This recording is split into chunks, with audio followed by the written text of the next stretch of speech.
ದಾವಣಗೆರೆ ದಕ್ಷಿಣ ಕದನ ಕಾಂಗ್ರೆಸ್ನಲ್ಲೇ ಕಂಪನ ಸೃಷ್ಟಿಸಿದೆ. ಸಚಿವ ಜಮೀರ್ ಅಹಮದ್ ವರ್ಸಸ್ ಮುಸ್ಲಿಂ ನಾಯಕರು. ಉಪಚುನಾವಣೆ ಬೆನ್ನಲ್ಲೇ ಮುಸ್ಲಿಂ ನಾಯಕತ್ವ ಜಟಾಪಟಿ ಜೋರಾಗಿದೆ. ಕಾಂಗ್ರೆಸ್ ಅಭ್ಯರ್ಥಿ ವಿರುದ್ಧ ಕೆಲಸ ಮಾಡಿದ ಆರೋಪ. ಜಮೀರ್ ಅಹಮದ್ ವಿರುದ್ಧ ಮುಸ್ಲಿಂ ನಾಯಕರು ಆಕ್ಷೇಪ ಎತ್ತಿದ್ದಾರೆ. ನಾಯಕರ ಮೇಲೆ ರಾಜ್ಯ ಕಾಂಗ್ರೆಸ್ ಉಸ್ತುವಾರಿ ಮುನಿಸಿಕೊಂಡಿದ್ದು, ಜಮೀರ್ ಟೀಮ್ ಮೇಲೆ ಸುರ್ಜೇವಾಲಾ ಅಸಮಾಧಾನ ವ್ಯಕ್ತಪಡಿಸಿದ್ದಾರೆ. ಎಐಸಿಸಿಗೆ ವರದಿ ನೀಡಿದ್ದಾರೆ ಉಸ್ತುವಾರಿ ಸುರ್ಜೇವಾಲಾ. ಕ್ಷೇತ್ರದಲ್ಲಿ ನಡೆದ ಬೆಳವಣಿಗೆ ಬಗ್ಗೆ ಹೈಕಮಾಂಡ್ಗೆ ಮಾಹಿತಿ ನೀಡಿದ್ದಾರೆ.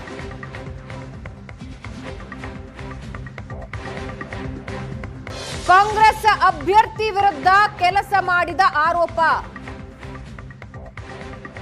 ಜಮೀರ್ ಅಹಮದ್ ವಿರುದ್ಧ ಮುಸ್ಲಿಂ ನಾಯಕರು ಆಕ್ಷೇಪ ಎತ್ತಿದ್ದು, ನಾಯಕರ ಮೇಲೆ ರಾಜ್ಯ ಕಾಂಗ್ರೆಸ್ ಉಸ್ತುವಾರಿ ಮುನಿಸಿಕೊಂಡಿದ್ದಾರೆ. ಜಮೀರ್ ಟೀಮ್ ಮೇಲೆ ಸುರ್ಜೇವಾಲಾ ಅಸಮಾಧಾನ ವ್ಯಕ್ತಪಡಿಸಿದ್ದು, ಎಐಸಿಸಿಗೆ ವರದಿ ನೀಡಿದ್ದಾರೆ ಉಸ್ತುವಾರಿ ಸುರ್ಜೇವಾಲಾ. ಕ್ಷೇತ್ರದಲ್ಲಿ ನಡೆದ ಬೆಳವಣಿಗೆಗಳ ಬಗ್ಗೆ ಹೈಕಮಾಂಡ್ಗೆ ಮಾಹಿತಿ ಕೊಟ್ಟಿದ್ದಾರೆ.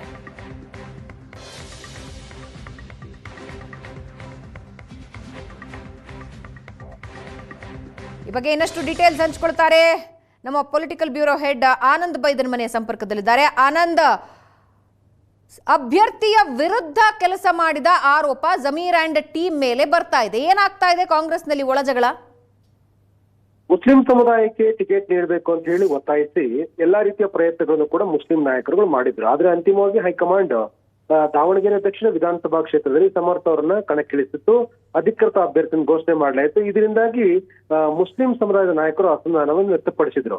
ಆದರೆ ಹೈಕಮಾಂಡ್ ಸೂಚನೆ ಹಿನ್ನೆಲೆಯಲ್ಲಿ ಎಲ್ಲರೂ ಕೂಡ ಕಡ್ಡಾಯ ಕೆಲಸ ಮಾಡುವಂತೆ ನಿರ್ದೇಶನ ಕೊಡಲಾಗಿತ್ತು. ಆದರೆ ಟಿಕೆಟ್ ಪಡೆಯುವ ವಿಚಾರದಲ್ಲಿ ಗೊಂದಲ ಆದಂತ ಕಾರಣಕ್ಕಾಗಿ ಸಚಿವ ಜಮೀರ್ ಅಹಮದ್, ವಿಧಾನ ಪರಿಷತ್ ಸದಸ್ಯರಾಗಿರ್ತಕ್ಕಂಥ ಅಬ್ದುಲ್ ಜಬ್ಬಾರ್ ಮತ್ತು ನಜೀರ್ ಅಹಮದ್ ಇವರನ್ನು ಒಳಗೊಂಡಂತೆ ಕೆಲ ಮುಸ್ಲಿಂ ನಾಯಕರುಗಳು ಅಧಿಕೃತ ಅಭ್ಯರ್ಥಿಯ ಪರವಾಗಿ ಕೆಲಸ ಮಾಡ್ಲಿಕ್ಕೆ ಹಿಂದೇಟನ್ನು ಹಾಕಿದ್ರು.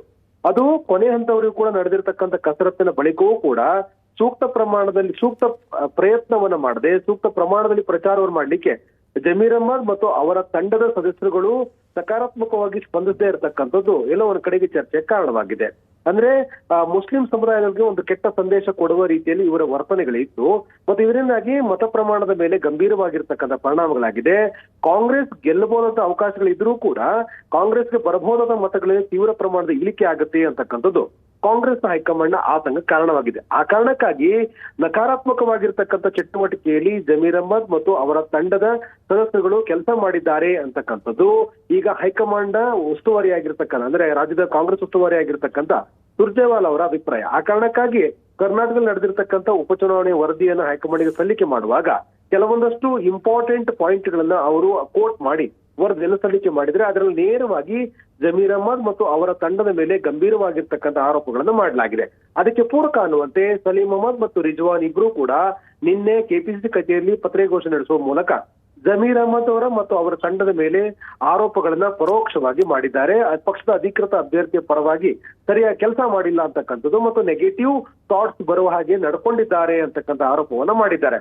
ಬೇರೆ ಬೇರೆ ರೀತಿಯ ವ್ಯಾಖ್ಯಾನ ಮಾಡಿರ್ತಕ್ಕಂಥ ಸಲೀಂ ಅಹಮದ್ ಮತ್ತು ರಿಜ್ವಾನ್ ಅವರು ಮುಸ್ಲಿಂ ನಾಯಕತ್ವ ಸಂಬಂಧಪಟ್ಟಾಗೆ ಪಾರ್ಟಿ ಒಳಗೆ ಉಂಟಾಗಿರ್ತಕ್ಕಂಥ ಒಂದು ಸ್ಪಷ್ಟವಾಗಿರ್ತಕ್ಕಂಥ ಒಂದು ಸಂದೇಶ ಕೊಡುವ ಪ್ರಯತ್ನವನ್ನು ಕೂಡ ಅವರು ಮಾಡಿದ್ದಾರೆ.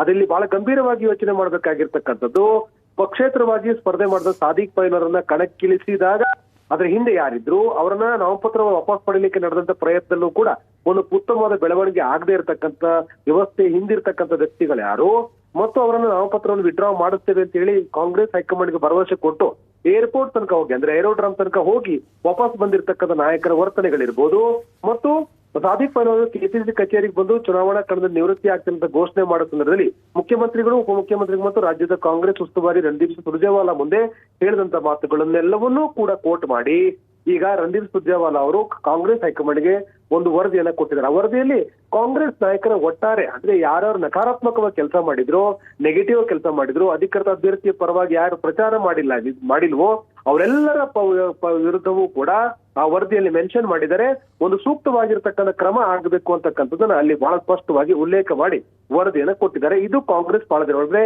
ಬಹಳ ದೊಡ್ಡ ಮಟ್ಟದ ಚರ್ಚೆ ಕಾರಣ ಆಗಿದೆ. ಭಾವನಾ. ಎಸ್, ಧನ್ಯವಾದ ಆನಂದ್.